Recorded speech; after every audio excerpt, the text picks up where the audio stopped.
Let us step gently into Surah Al-Falaq, a short chapter of the Quran, yet one that carries the weight of lived fear, unseen harm, and the mercy of seeking refuge.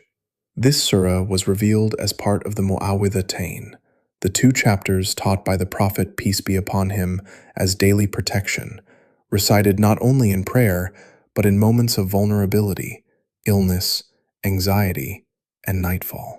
It is a surah that does not deny the reality of harm in the world, but teaches the believer where to turn when harm is felt or feared. The surah opens with a direct command, simple and intimate.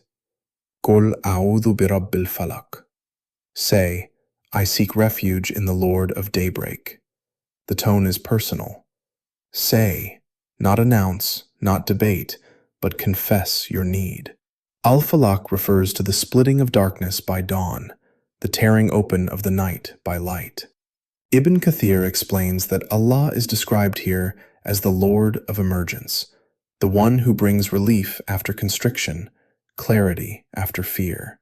In this opening alone, the believer is reminded that just as night cannot resist the dawn, harm cannot overpower divine protection.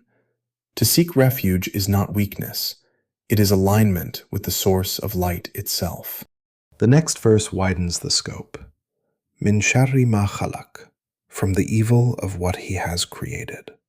This is not a statement that creation itself is evil, but an acknowledgement that within creation exists trial, danger, and misuse. Al-Qurtubi notes that this verse encompasses every possible form of harm, physical, spiritual, visible, and unseen, without needing to name them all.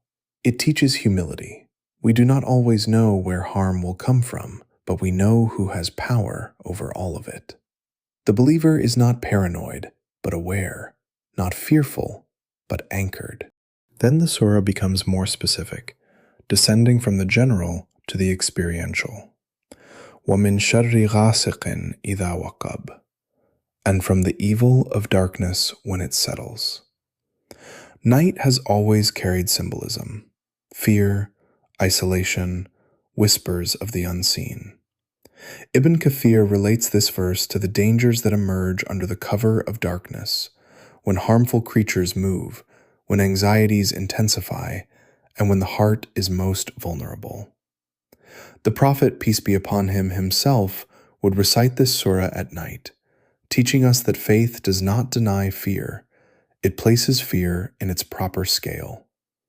Darkness is real, but it is not sovereign. The next verse addresses a specific form of hidden harm. وَمِن شَرِّ النَّفَّاثَاتِ فِي الْعُقَدِ, and from the evil of those who blow on knots. Classical Tafsir explains this as a reference to sorcery and occult practices, acts done in secrecy with intention to harm through unseen means. As-Sa'di highlights that this verse acknowledges spiritual harm without sensationalizing it. The Quran does not ask believers to obsess over magic, but to seek refuge from it. Power is not attributed to the act itself, but to Allah who nullifies it. The lesson here is subtle. Not all harm is rational or visible, but no harm is beyond divine reach. The final verse brings the focus back to the human heart.